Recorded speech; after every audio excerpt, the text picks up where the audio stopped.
Okay, we're going to get started here. So again, welcome. Thank you for joining us today.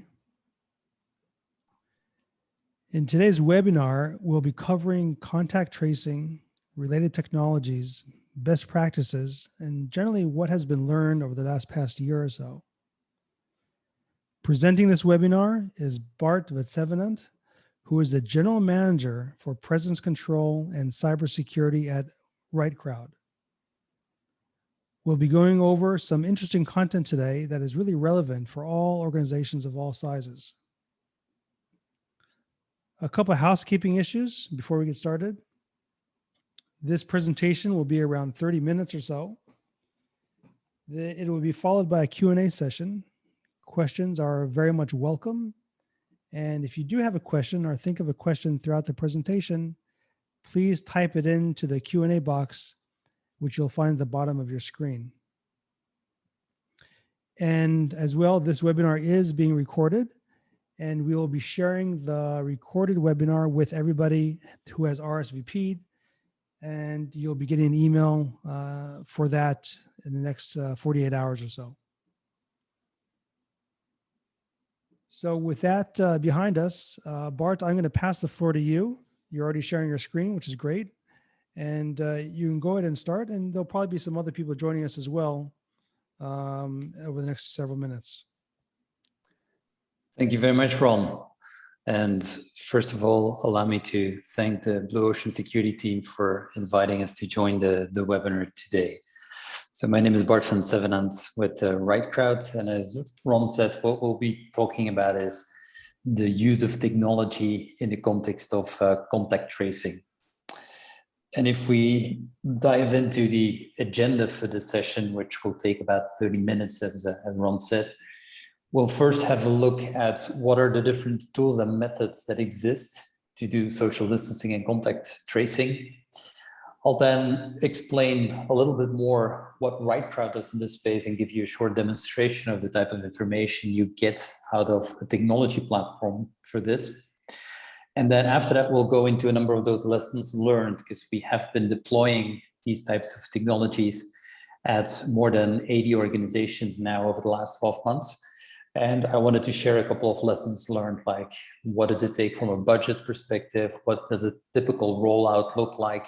And a number of do's and don'ts that we picked up throughout those different deployments. And then we'll wrap up and go into the Q&A. So let's start with first a short definition. When we say social distancing and contact tracing, what exactly do we mean and why? Social distancing, first component, social distancing is all about ensuring that employees, but also visitors and contractors that come to your organization, that they keep and respect a safe distance.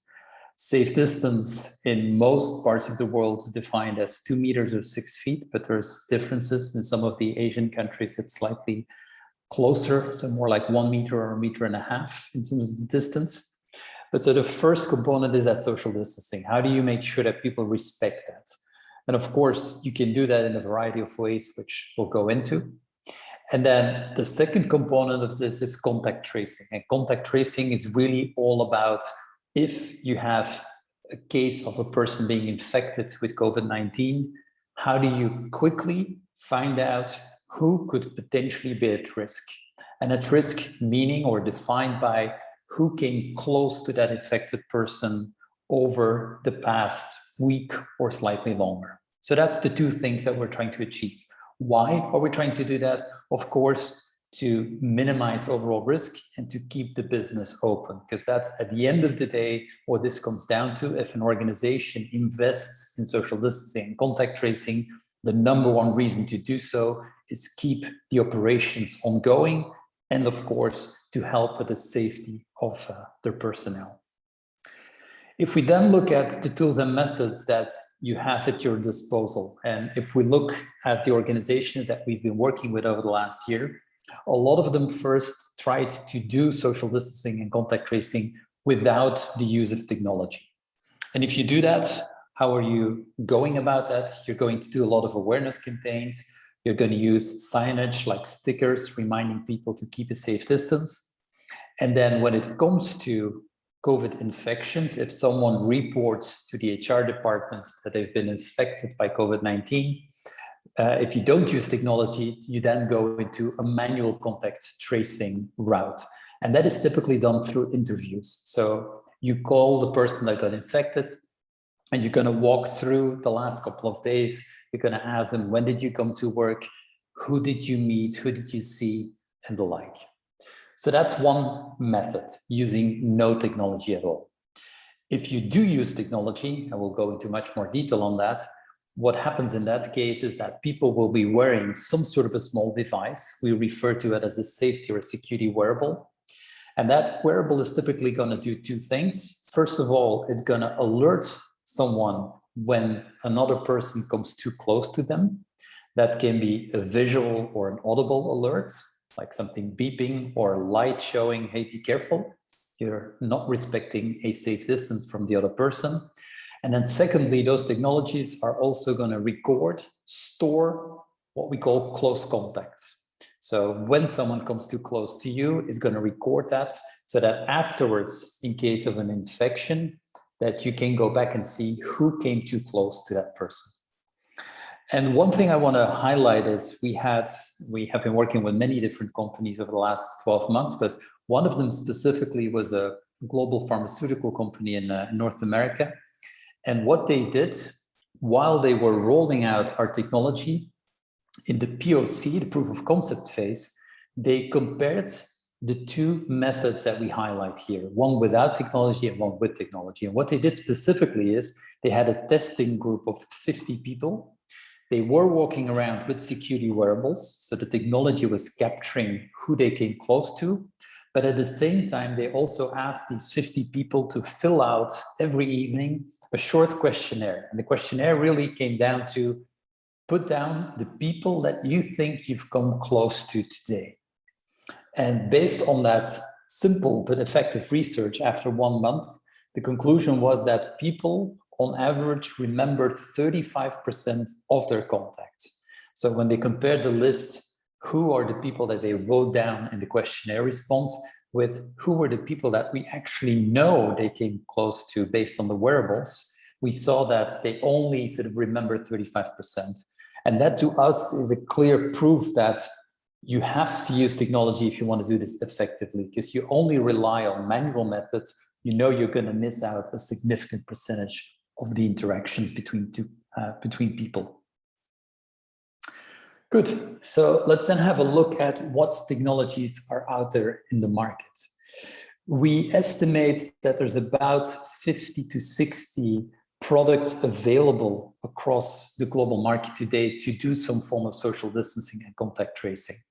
And I wanted to talk a little bit about the differences between them. So if you would decide, yes, I want to use technology for this, what should you look at in terms of the differences between those different solutions? The first one relates to the technology that is being used within those devices. And if you look across all of them, they all use either Bluetooth Low Energy, also referred to as BLE, not to be confused with traditional Bluetooth, by the way, Bluetooth Low Energy, or ultra wideband. And if you briefly compare the two, ultra wideband clearly is the more precise technology available in the market. It is very precise in terms of measuring the distance, but it has two important flaws. And that is why the majority of what you'll find on the market are using Bluetooth Low Energy.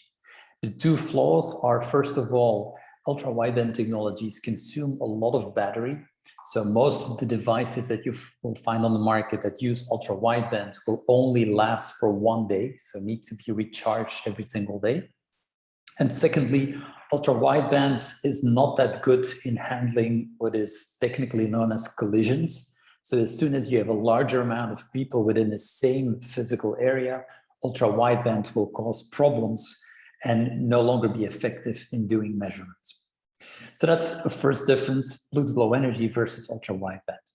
A second difference is how you make people aware that they are coming too close, and you'll find a mix of audible versus visible alerting. At RightCrowd, we chose for visible alerting for one simple reason, and it was based on POCs we did with wearables a couple of years ago. We've sort of experience that visible is very effective while at the same time not disturbing people. And we have seen that with a number of those wearables that use audibles. Audibles seem to be very effective on the first day, but after a couple of days, it starts to be really distracting and people literally say, hey, stop using those wearables because we get distracted in our work. So that's a second difference. And another one, very important when you roll out at scale, is how do you know who has which device? So the device allocation process, as we call it. And that's a very important one as you sort of assess different solutions. How do they allow that allocation? Is there an automated way of doing that? Is there a user interface where you can assign a wearable to a person? How do you manage that if you change like one wearable, you move it from person A to person B? So definitely an important one to look at because that's what you need when you roll this out at scale. Then the next one that can be different between the solutions is how we collect those close contacts. So let's say that two devices have both recorded information, like this person came too close or this other device came too close. How is that information then offloaded to a central location? Is that done in an automated way through certain devices, or do they need to bring the device to a certain central point where they're offloaded? So that's something to take into account. Then the reporting, what information are you getting out of this? And then last but definitely not least, is it a device that only does this, social distancing, contact tracing? And so post-pandemic, there's no use for it. Or is this a multi-purpose device that can only do also do other things, safety and security related? So just a couple of differentiators as you look at technology, what to look for. What I'm going to do now is switch to giving you a bit more explanation on what the right crowd solution looks like, and then I'll give you a short demonstration of it as well. So this is what our implementation of social distancing and contact tracing looks like. Top left, you see the security and safety wearable that we developed. We call it a digital badge holder. As you can see, it looks very much like any plastic badge holder, but it's a smart electronics device. And the badge that you see inserted in it, that is your existing access badge, the badge you use to get into the building. And what is special about our wearable is that the device itself is actually able to read out the card, which makes it easy for you to allocate devices. So you do not need to predefine this device belongs to that person. The person just puts their card inside. If that is a smart card, we read out who that person is, the credential, and so we automatically link a device to a person, so you don't have to worry about the administration around that. The little white box in the middle is what we call a gateway device, and those gateways have two main functions. They activate the security wearables in the morning when people walk into the office or when their shift starts. Completely automatic, so user doesn't have to do anything. They just put their card inside of the wearable. That gateway automatically activates social distancing and contact tracing. And that same device will also collect throughout the day any close contacts that are stored on the device itself. And again, fully transparent. User isn't even aware of that. So you just walk throughout the building. You have a couple of those gateways that are sitting on the ceiling or at a wall, typically one at each entrance, potentially a few more in the building if you want to get greater coverage to collect those events. And then what you see top right, and that's what I'll quickly demonstrate to you as well, is the reporting interface that shows you all of the information captured through those gateways from the wearables. I'm not going to go into too much detail on the other components. If you would be interested, we can provide you with more details on that. Then briefly, how this works, like literally, if I go into the office, what do I have to do as an end user? I am wearing this device on a lanyard. I have my badge inserted into the device. As I walk in, it automatically activates in the building and it starts showing a green glowing light. That is just a reassurance for you as a user that social distancing and contact tracing is active. As of that moment, those devices are going to continuously look and scan for all of the other devices around them. And if at some point someone else comes too close to you, what will happen is that on the device itself, you have a little LED, a light, and that will switch from green to yellow blinking. It says, hey, be careful, you are coming too close to that other person. And of course, you're not always going to look down to your own device, but you do see the badge holder of the other person. So you see the yellow blinking. Oh, I have to be careful. You then get 5 seconds to reestablish a safe distance. If you do so within 5 seconds, then nothing happens. We're not recording that. That's just a warning. But if you stay too close to the other person, the yellow blinking will then switch to red blinking. And at that point, we actually record that event, and we call it a close contact. That close contact is now stored in the device. And next time you walk by one of those gateways, so these little white boxes that I showed you, those boxes will connect to the device and pull the information from the badge holder. Completely transparent, so as an end user, you don't need to know about all of those things. And then in the evening, when you go back home, you just take your badge out of the badge holder or slide it slightly up, and that sort of deactivates and makes sure that it doesn't do that social distancing or contact tracing as you leave the premises. So that's a short overview of how that works.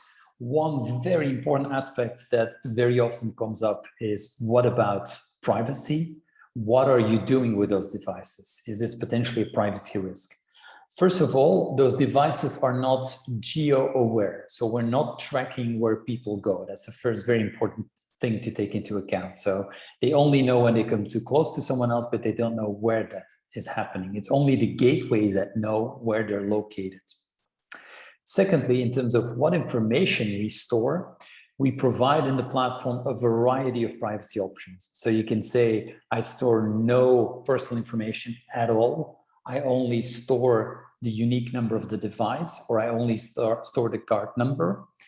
And second option you have, and that is what most of our clients do, you then store, instead of the names, you store something that is an identifier for a person. And as you will see in the short demonstration, at RightCrowd, at our internal deployment, we use the employee number to represent the person. So when you look at information, you'll never find any names in the database, but just reference numbers that allow you to then look up who that person is, if that would be needed. We also sometimes get the question about, like, what's with visitors and contractors? Like, I understand how this helps with the employees. For visitors and contractors, the exact same solution can be used as well.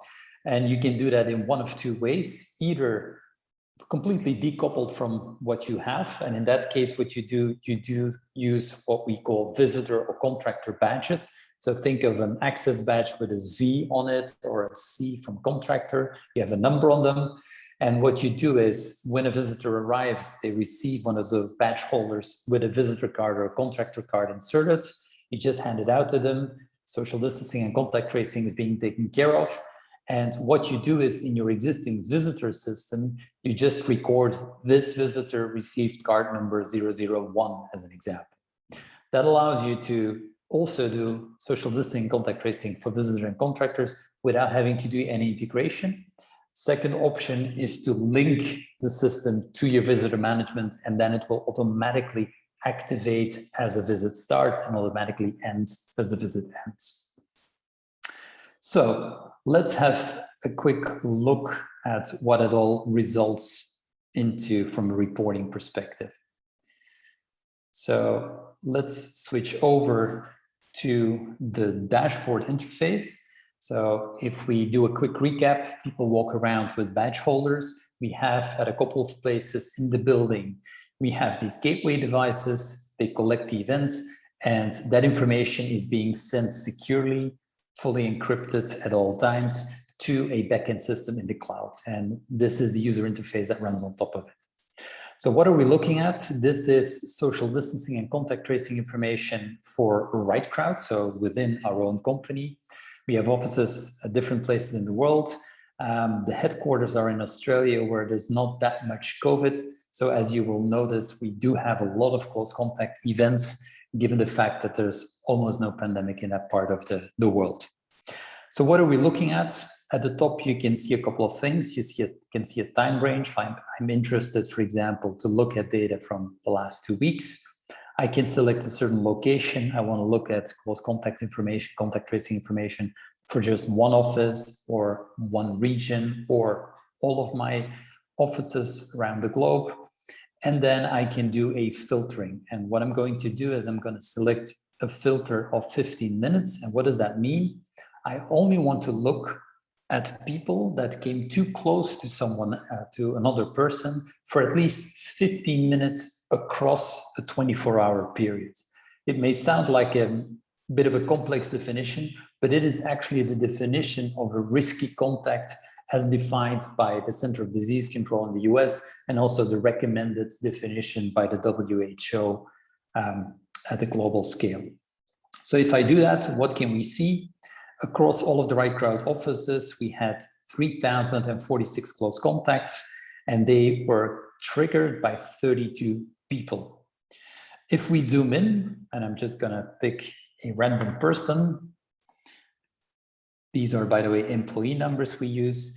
What we can do is I look for a particular person, and I can see that this person came too close to 4 other individuals, and in total, those people interacted 98 times, being too close. If I open this up, I can see this is the person that we're looking for. Here's like the 4 people they came too close to, and for every individual, we can see how many times they came too close and the total duration. And if I click on details, I can actually see every single interaction. So I can see at all of these exact times, this is how long they were too close to each other, and rolled up, this was 27 minutes on this particular day on June 11th.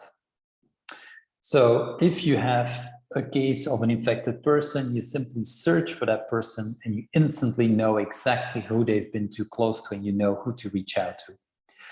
If you would have a visitor, let's take an example. We had a visitor in the office, and I can see, oh, this visitor came in on June 11th, came too close to one specific person, total 27 times 30 minutes. And so I can look at the details if I want to. One last thing before we go back to the presentation, what you can also do with this reporting is do a more fine-grained level of contact tracing. So if this person would have been infected with COVID-19, what we show you here in a very visual way is that the people in the blue boxes came into direct close contact with the infected person. So these are probably the people that you want to be quarantined because they came too close for at least 15 minutes on one day, considered high risk. But this graph is then also going to show you that after, for example, these two came too close together, this person then spent at least 15 minutes with that person, and then that person in turn. So we really show you that sort of cascading or multi-layer level of contact tracing. Good, that was a short demonstration. Going back to a couple more things about how do you deploy this and some lessons learned. So from a deployment perspective, what we see is that most organizations start with a pilot or a proof of concept. Our recommendation is to do that in a real live environment. So not just a group that tries this out for a couple of days. Take, for example, a 1-month period, take one department, 50 to 100 people, and let them really use the product on a day-to-day basis. What we do in those deployments is equip all of those people with the badge holders. We roll out a couple of those gateways, and then we literally let them use it for a 1-month period. And then we go through all of the findings, the reporting together with the client. From a budget perspective, what does all of this cost? If you look at what is available on the market, we spoke about a little over 50 products that we're aware of. For the wearables themselves, you typically pay somewhere between 40 and 100 US dollars per device. For the collection devices, those typically range from 300 to 500 US dollars. Most of them are devices that you click or connect to the network. And then most of the solutions come with some sort of a software subscription monthly or annually. And the prices for those range from 20 to 100 US dollar, and really depends on what is included. What do you, in some of those solutions, you have options that you can pick and choose from. And especially as you go look at solutions that have multiple purposes, not just to COVID-related social distancing, contact tracing, you'll see that the subscription will be a bit higher. So that's what you need to take into account from a budget perspective. Then some do's and don'ts. First of all, from a do perspective, clearly define the goal. What are you trying to do? Is it social distancing related? So making sure that people keep a safe distance, or is it just contact tracing related, or is it both? And communicate that to everyone. Secondly, from day one, even if you start with a pilot, involve people from different other departments, because what we see as you roll this out at scale is that you will need involvement from the human resources department, the department looking after data privacy and cybersecurity. IT will be involved for the placement on the network. Physical security may be involved. So make sure that you involve them from day one. And then definitely, probably the most important part is communicating towards everyone involved, all of the employees, but potentially also through a short briefing document to visitors and contractors that come to see you. What are those devices? Why are we using them? What do they do? So that people know, like, hey, this is not a device that tracks where I go, as an example. That you also say, this is what we're recording and this is how long we record it for. And then an important don't, and we have some unfortunate examples of that. We've had a few customers that really looked at this as this is a technology project, because we are using technology, so it's a technology project, but it is not. The technology is just a tool. This is all about safety and health. This is about changing behavior of people in the context of the pandemic. So you really need to pay attention to the communication, the behavioral sort of aspects of it, and the technology is just there to enable all of that. Then briefly on the timeline. So if you roll out this type of technology, what should you take in mind in terms of how long it takes? For a pilot, we typically say do a 2-week or a 1-month pilot. Setting up a pilot is very quick.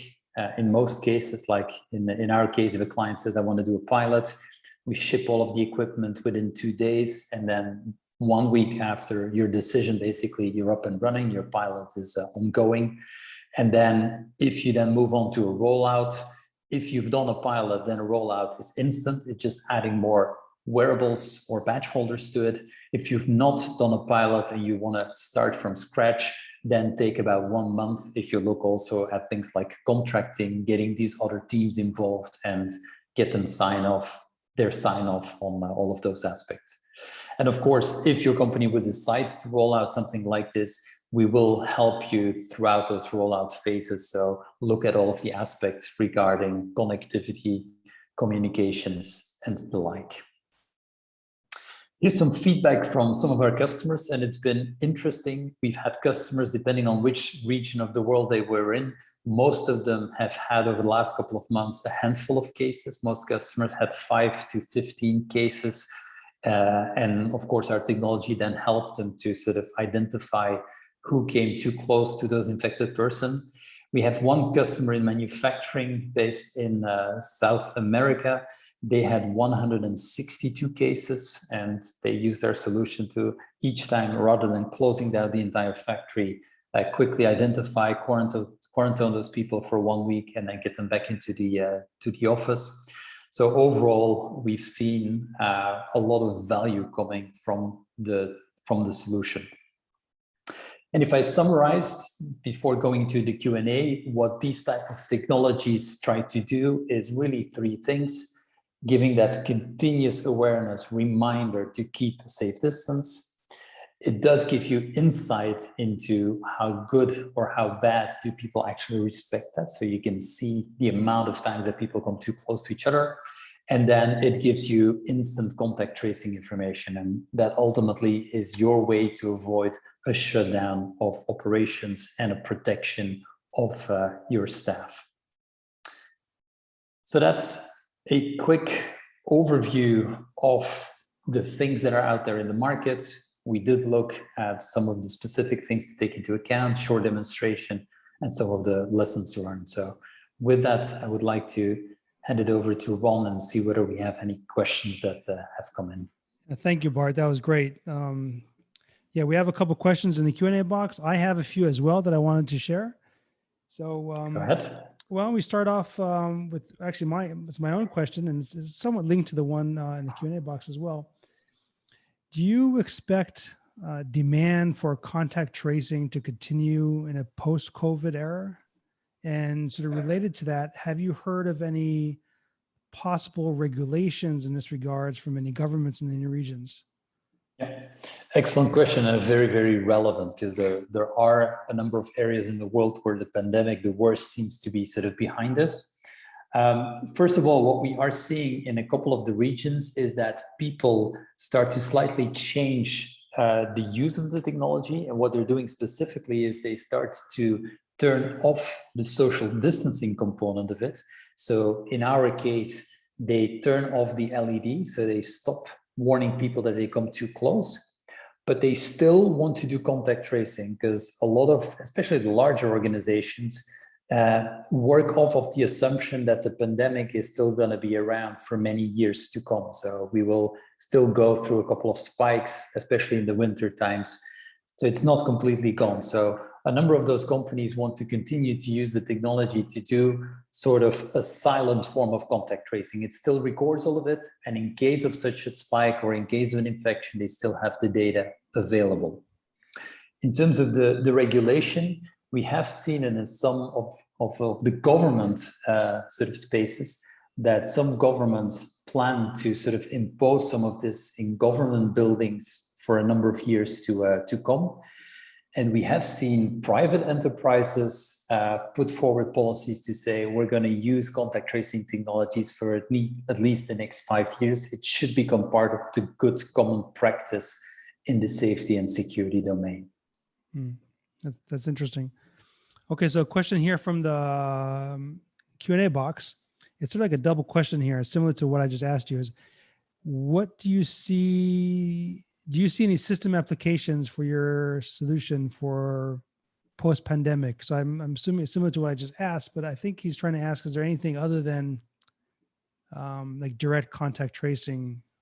I think that's a question. Yeah, great question. And we didn't have time as part of this webinar to talk about all of the other use cases, because our technology is one of those examples where it's a multi-purpose device. Our device was launched about 3 years ago for many other use cases related to safety and security, and the whole social distancing contact tracing was just something we added onto it. If I briefly go through a couple of examples, these wearables in our case can be used, first of all, to do what we call visual authorization. And everyone knows the phenomena of tailgating. So people open a door, other people walk in. So these wearables can be used to visually show through a green light or another color you pick for a certain area that a person is actually authorized to be there. The device can be used for evacuation management. So fully automated, you have an evacuation, you trigger it, people leave the building, and you automatically, as people arrive at mustering points, they're automatically checked in. You have reporting that shows you on the fly who's evacuated, who's still in the building, where have we last seen them in the building. We have visitor management related use cases where if you want to enforce that visitors stay to their hosts, the wearables can do that. So if a visitor leaves the group, as an example, the LED will show that, an alert goes off, and there's many more of those applications for those wearables. That sounds very interesting. As you say that, I can think of many applications anywhere that's sort of high risk areas like oil and gas, for example, or such factories, or high security facilities, or even hospitals, possibly. That's all very interesting, and that is definitely other applications that can be considered. Second part of his question was, what's the compatible card format for the card holder? Yeah, good question. So in general, those devices are able to read out smart cards, which are cards that operate at the 13.56 megahertz band. So to give a couple examples, MyFair cards, Desfire cards, HID I-class cards. So most of the ones that operate at that 13.56 megahertz band were able to read. The one category that we're not able to read, there's not that many of them out in Asia anymore, but the older card technologies, which were proximity cards, they operate at a different frequency 125 kilohertz.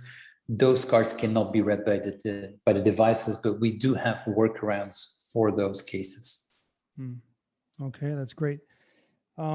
Anything you want to add about languages? Is it only in English, the platform? I'm assuming from a user perspective, there's no languages not an issue, right? That's correct. And so in general, for the end user, there's really nothing to learn about the system. You just receive your device, you put your card in, that's it. So the only thing that is typically used towards the end user is a one-page communication. We have some templates for that, and the customer can customize that.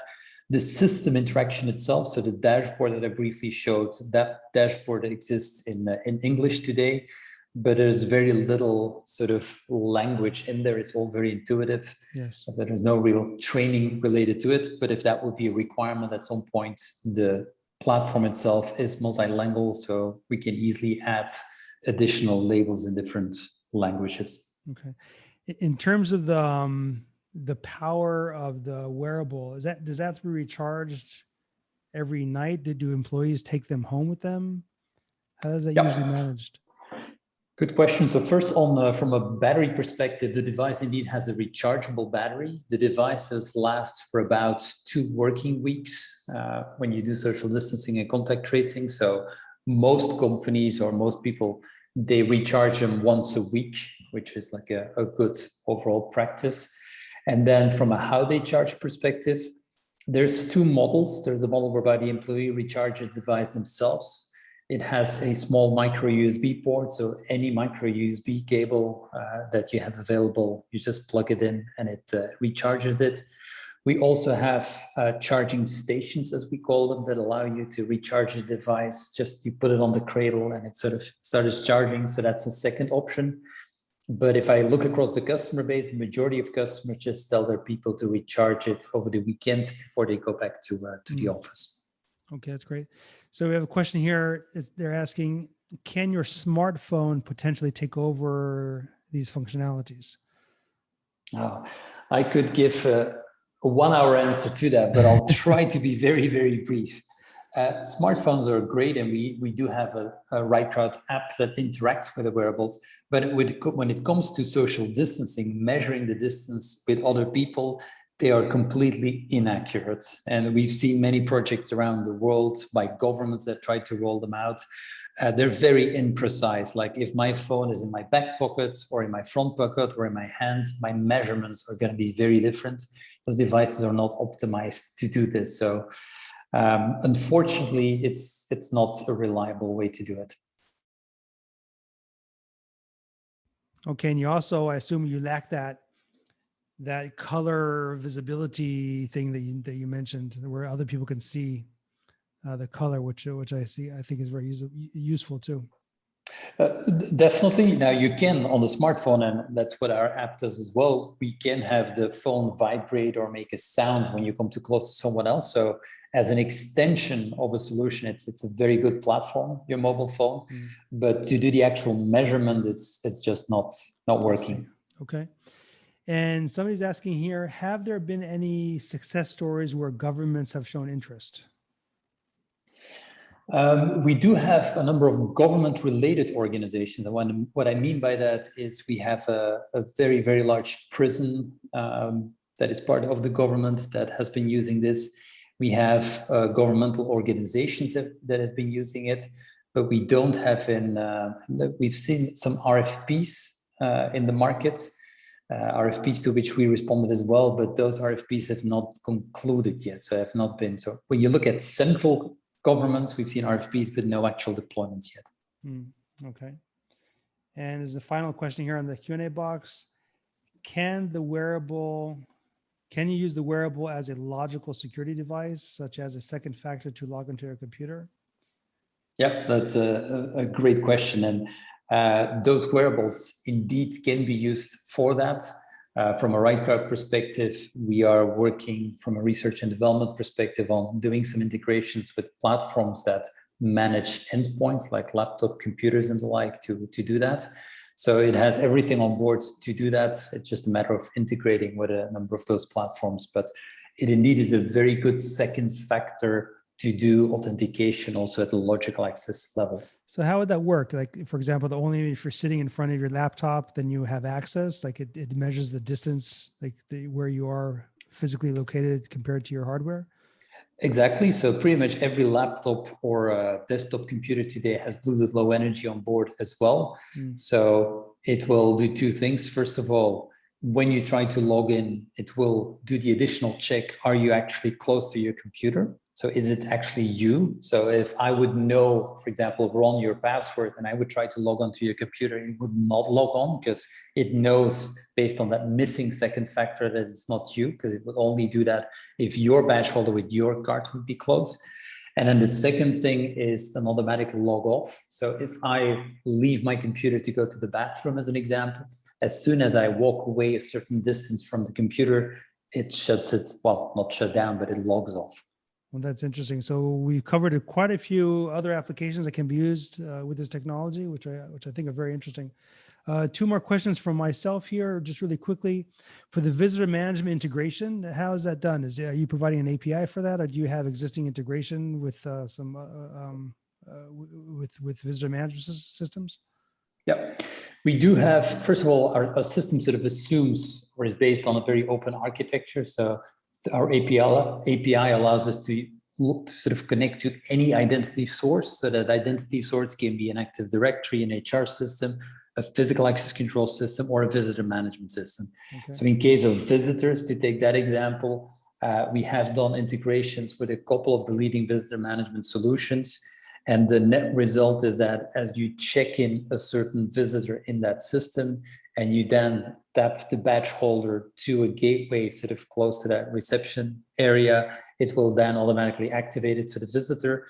And at the end of the visit, when you sort of check out the visitor in the visitor management system, it automatically deactivates the wearable for that visitor. Okay. And this integration, would it be done, does it have to be done at your level, or would the integrator typically do that? Both are possible. There's a couple of systems that we have done the pre-integration with, but in most cases, this is project-based. So if the integrator says, hey, I have an end customer that has this particular visitor management, we have a documented sort of API to do the integration, and that can be done by the integrator as well. Okay. And my last question here is, like, in a typical installation, how many gateways would you need? Is like one per floor kind of thing, or do you need a large number of gateways? Yeah, for the solution to operate, you only need one for every entrance to the building. So as you enter, it activates it, and then you can have multiple close contacts. The device can store more than 500 of them on board, and then at some point you will pass by an exit or entry again, and then it picks it up. So that's the minimum. Most clients, however, put out a few more. And if you, as an example, put one gateway at each floor, the additional advantage is that you will know where the close contacts happen. Like those happen on the 5th floor, those happen on the 8th floor, and so on. But it's not a requirement. So to be clear, you do not need like this infrastructure, these gateways throughout the entire building or throughout all of your manufacturing halls. That is not needed. Right. So it's not like a Wi-Fi system. Okay, great. Well, thank you. And just for everybody joining us here today, obviously, if you want to learn more about this solution or contact tracing or other right crowd products and systems, please feel free to reach out to Bart. Bart, if you don't mind, please maybe change the slide to your contact information. Yep. So you have Bart's information here. You also have our information, so you can reach out to Bart directly or reach out to your Blue Ocean representative, and we'd be happy to help you out with your specific needs and applications, or answer any questions that you may have. And as I mentioned, we will be sending out this video to everybody that RSVP'd for this webinar, and you can easily share it with your colleagues or anybody else you wish as well. So with that said, Bart and the right crowd, if I may, thank you very much for this. It's very good and very interesting content. And I think we definitely we'll try to invite you again in the future to maybe drill down some other aspects of what you're doing and some other interesting developments that are happening in your company. So again, thank you again. Thank you, Ron. And Bye-bye, thank you everybody everyone. for joining us, and we'll see you next time. Bye for now.